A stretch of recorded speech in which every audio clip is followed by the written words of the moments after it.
जोशीमठ में आई आपदा के बीच लोगों के स्वास्थ्य पर भी बुरा असर पड़ रहा है। सरकार द्वारा लगाए गए मेडिकल कैंप्स में ब्लड प्रेशर के मरीज ज्यादा मिले हैं।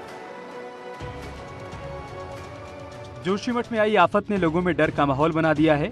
आफत के बीच लोग परेशान हैं। इसको लेकर उत्तराखंड सरकार ने मेडिकल कैंप लगाकर लोगों का स्वास्थ्य परीक्षण किया। इस बीच जोशीमठ में ब्लड प्रेशर के मरीज बढ़ने लगे हैं और लोगों में एंजाइटी जैसे लक्षण भी दिखाई दे रहे हैं। जिले के डॉक्टर जोशीमठ में कैंप कर रहे हैं। इस आफत के बीच लोग इतने परेशान हो गए हैं कि लोगों का ब्लड प्रेशर बढ़ने लगा है। जाहिर है कि इस रहस्यमय आपदा में लोगों का ब्लड प्रेशर बढ़ना लाजमी है। वहीं मंत्री धन सिंह रावत और बीजेपी के प्रदेश अध्यक्ष महेंद्र भट्ट भी मेडिकल कैंप पहुंचे और मौके का जायजा लिया। जोशीमठ में आई प्राकृतिक आपदा कहें, आफत कहें, उसको लगभग 14 दिन हो चुके हैं। लोगों में काफ़ी डर का माहौल बना हुआ था। उस डर को कम करने के लिए अब एक मेडिकल कैंप भी यहाँ पे लगाया गया है। सामुदायिक स्वास्थ्य केंद्र के द्वारा जो भी यहाँ पे लोग बीमार हैं, अपनी जो भी समस्याएं लेकर यहाँ पे आ रहे हैं। जोशीमठ में आखिरकार जिसकी आशंका जताई गई थी वो आ ही गई। शुक्रवार की देर रात को एशिया के सबसे लंबे रोपवे में दरार पड़ गई। जोशीमठ में सबसे बड़ा डर एशिया के सबसे बड़े रोपवे को लेकर था। अब वो भी दरार की जद में आ गया। एशिया के सबसे लंबे रोपवे की बिल्डिंग इलाके में दरार पड़ चुकी है। 6 फीट गहरी और 6 इंच चौड़ी दरार पड़ने से इलाके के लोगों में दहशत का माहौल है। पहले से ही रोपवे डेंजर जोन में था, लेकिन उसकी बिल्डिंग के आसपास दरार नहीं थी। शुक्रवार की रात को रोपवे की बिल्डिंग में दरार पड़ने के बाद रोपवे असुरक्षित हो गया है। न्यूज़ 18 आपको रोपवे की एक्सक्लूसिव तस्वीरें दिखा रहा है। पर्यटन के लिहाज से अगर हम इस पूरे इलाके की बात करें तो जोशीमठ की नींव ही इस रोपवे से है, क्योंकि जब इस रोपवे का निर्माण हुआ तब जोशीमठ इलाके में पर्यटन भी बढ़ा है। लेकिन अब जब लगातार भूस्खलन हो रहा है तो उससे कहीं ना कहीं रोपवे भी खतरे की जद में है। रोपवे भी काफ़ी जो इलाका है रोपवे का, वहाँ पे दरार अब देखी जा रही है। जोशीमठ में आई आपदा के बीच बीजेपी संगठन से जुड़े हुए कई कार्यकर्ता पीड़ितों की मदद में जुटे हैं। इस दौरान बहुत से बीजेपी कार्यकर्ता जोशीमठ में ही डेरा डालकर बैठे हुए हैं।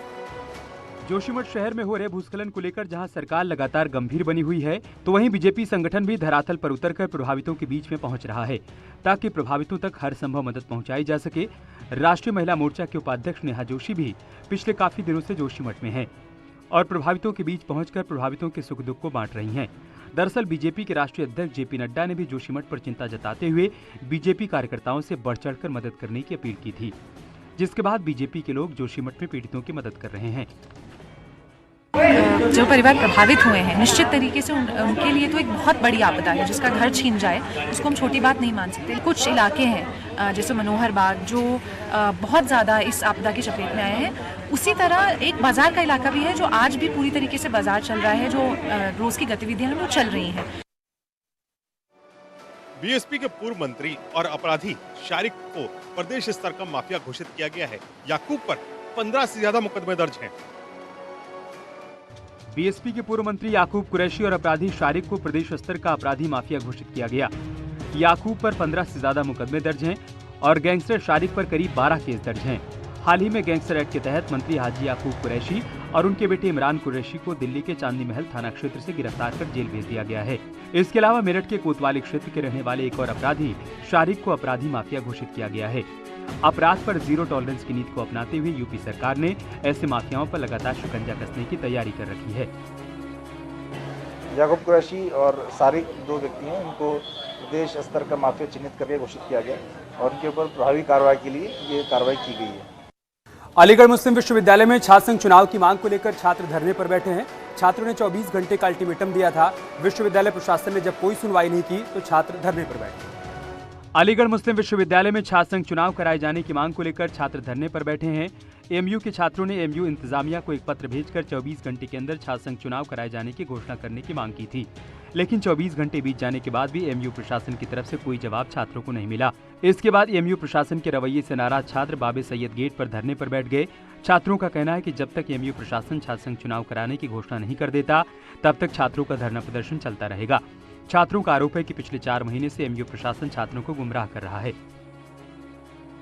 एमयू एडमिनिस्ट्रेशन की तरफ से कोई भी जवाब ना आने पे, जैसा कि हमने मेमोरेंडम में बोला था कि हम जब तक एमयू एडमिनिस्ट्रेशन की तरफ से, वीसी साहब की तरफ से, रजिस्ट्रार साहब की तरफ से अब यूनियन की डेट नहीं आ जाती, तब तक हम इस धरने पे बैठे हैं। और हम सारे भाई अभी तो कुछ इकट्ठा हैं, सुबह होने तक और इकट्ठा होंगे। और आजमगढ़ में दबंगों के दबंगई का वीडियो सोशल मीडिया पे वायरल हो रहा है, जहां नाले की विवाद को लेकर दो पक्षों में जमकर लाठी डंडे और ईंट पत्थर चले हैं। आजमगढ़ के जियनपुर कोतवाली क्षेत्र में दबंगों की दबंगई देखने को मिली। यहां नाले के विवाद को लेकर दो पक्षों के बीच जमकर मारपीट हो गई। एक पक्ष के लोग हाथों में लाठी डंडे और ईंट पत्थर लेकर दूसरे पक्ष के घर पर पहुंच गए। इसका वीडियो सोशल मीडिया पर वायरल हो रहा है। बीच बचाव करने आए दबंगों ने एक शख्स को लाठी डंडे से पीटकर गंभीर रूप से घायल कर दिया। परिजनों ने उसे जिला अस्पताल में भर्ती कराया। आरोप के मुताबिक परिजन इसकी शिकायत लेकर जियनपुर कोतवाली पहुंचे तो वहां पुलिस सुलह समझौता कराने के लिए दबाव बनाने लगी। मेरे गांव में नाले को लेकर कुछ बात हुई झगड़ा, तो लोग दबंग लोग जैसे थे तो अब्बू गए छुड़ाने, तो उसको उनको फिर बाद में अकेले पाकर उन लोग मारे पीटे और भैंस वैस को सबको मारे और मीटर तोड़े, बोर्ड तोड़े, पंखा तोड़े, दरवाज़ा तोड़ दिए, घर में घुसकर मारे, एक दो बच्चे भी घायल हुए। हाँ, और जब ये छुड़ाने गए थे तो इनको अकेले पाकर मार दिए। नोएडा में सुपरटेक ट्विन टावर के मलबे को हटाने के लिए नई तारीख तय कर दी गई है। नोएडा अथॉरिटी ने 45 दिनों के अंदर मलबा हटाने का आदेश जारी किया है। नोएडा में ट्विन टावर को गिराने के बाद अब उसके मलबे के निस्तारण पर माथापच्ची शुरू हो गई है। वहीं सुपरटेक ट्विन टावर के मलबे को हटाने के लिए नई तारीख तय कर दी गई है। नोएडा अथॉरिटी के अधिकारियों ने नई तारीख तय की है, जिसके तहत अगले 45 दिनों के अंदर मलबा हटाना होगा। इसके अलावा 3 दिन का अतिरिक्त समय दिया गया है, जिसमें मैन पावर, मटेरियल और मशीनों को हटाना होगा। नोएडा अथॉरिटी ने अतिरिक्त समय देने से इनकार कर दिया है। बता दें कि यहां से 30,000 टन मलबा का निस्तारण किया जाना है और मार्च के पहले हफ्ते तक क्लियर साइट करनी होगी। 28 अगस्त 2022 को 32 मंजिला ट्विन टावर ध्वस्त किया गया था। 3 महीने के भीतर मलबा निस्तारण का काम पूरा होना था, लेकिन 4 महीने का वक्त हो गया है। नोएडा अथॉरिटी ने एक दोबारा से डेडलाइन तय की है। 45 दिनों के अंदर मलबे का निस्तारण करना और 3 दिनों में मशीनों को हटाना है। बाराबंकी के भूमाफियाओं के अवैध शॉपिंग कॉम्प्लेक्स पर चला बुलडोजर। 5 करोड़ के शॉपिंग कॉम्प्लेक्स को मिनटों में किया गया जमींदोज। बाराबंकी में एक बार फिर बुलडोजर गरजा। भूमाफिया संजय सिंगला के अवैध शॉपिंग कॉम्प्लेक्स पर यह बुलडोजर चला है। इसमें करीब 5 करोड़ का अवैध शॉपिंग कॉम्प्लेक्स को मिनटों में जमींदोज किया गया। आरोप के मुताबिक भूमाफिया ने बिना नक्शा पास कराए अवैध शॉपिंग कॉम्प्लेक्स बनवाया था। इस शॉपिंग कॉम्प्लेक्स में 25 बड़ी बड़ी दुकानें थीं। भूमाफिया पर गैंगस्टर एक्ट के तहत कुर्की की कार्रवाई भी हो चुकी है। भूमाफिया संजय सिंगला फिलहाल जेल में बंद है।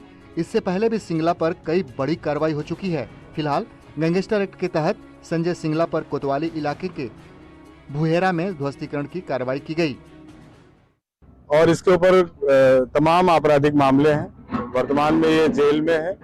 इसके विरुद्ध कुर्की भी हुआ है और इसी के क्रम में जो विनिमित क्षेत्र में हमारे इनके द्वारा नक्शा नहीं पास कराया गया था, अवैध रूप से बनाया गया था, इस शॉपिंग कॉम्प्लेक्स को गिराया जा रहा है।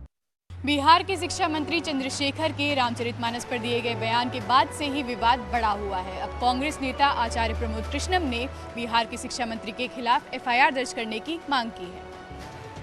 बिहार के शिक्षा मंत्री चंद्रशेखर के रामचरितमानस को लेकर दिए गए बयान के बाद से विवाद बढ़ गया है। कांग्रेस नेता आचार्य प्रमोद कृष्णम ने बिहार के शिक्षा मंत्री के खिलाफ एफआईआर दर्ज करने की मांग की है। उन्होंने ट्वीट किया कि बिहार के शिक्षा मंत्री के खिलाफ मुकदमा दर्ज कराने के लिए उन्होंने डीजीपी यूपी को प्रार्थना पत्र दिया है। दरअसल बिहार के शिक्षा मंत्री ने रामचरितमानस को लेकर बेतुके बयान दिए थे, जिसके बाद सियासी नेताओं के साथ साथ हिंदू धर्मगुरुओं के निशाने पर आ गए हैं। रामचरितमानस का क्यों प्रतिरोध हुआ? किस अंश का प्रतिरोध हुआ? अधम जात में विद्या पाए, भयहु जथा ही दूध पिलाए। यानी अधम मतलब होता है नीच। नीच जाति के लोगों को शिक्षा ग्रहण करने का अधिकार नहीं था और उसमें कहा गया है कि नीच जाति के लोग शिक्षा ग्रहण करके जहरीला हो जाते हैं, जैसा कि सांप दूध पीने के बाद होता है। मुरादाबाद में चलती ट्रेन में यात्री को बुरी तरीके से पीटा गया। कपड़े उतारकर बेल्ट से उसकी पिटाई की। मुरादाबाद में चलती ट्रेन में यात्री की पिटाई पर पुलिस ने कार्रवाई की है। दरअसल सोशल मीडिया पर कपड़े उतारकर बेल्ट से पिटाई का वीडियो वायरल हो रहा है। आरोप के मुताबिक दिल्ली से प्रतापगढ़ जा रही पद्मावत एक्सप्रेस में यात्री की पिटाई की गई। पीड़ित यात्री मुरादाबाद रेलवे स्टेशन पर उतरा। वहीं आरोपी युवकों को जीआरपी एस्कॉर्ट ने बरेली रेलवे स्टेशन पर उतारकर हिरासत में ले लिया। पीड़ित नाजिम ने आरोपियों पर धार्मिक नारे लगवाने का आरोप लगाया है। पुलिस पूरे मामले की जांच में जुट गई है।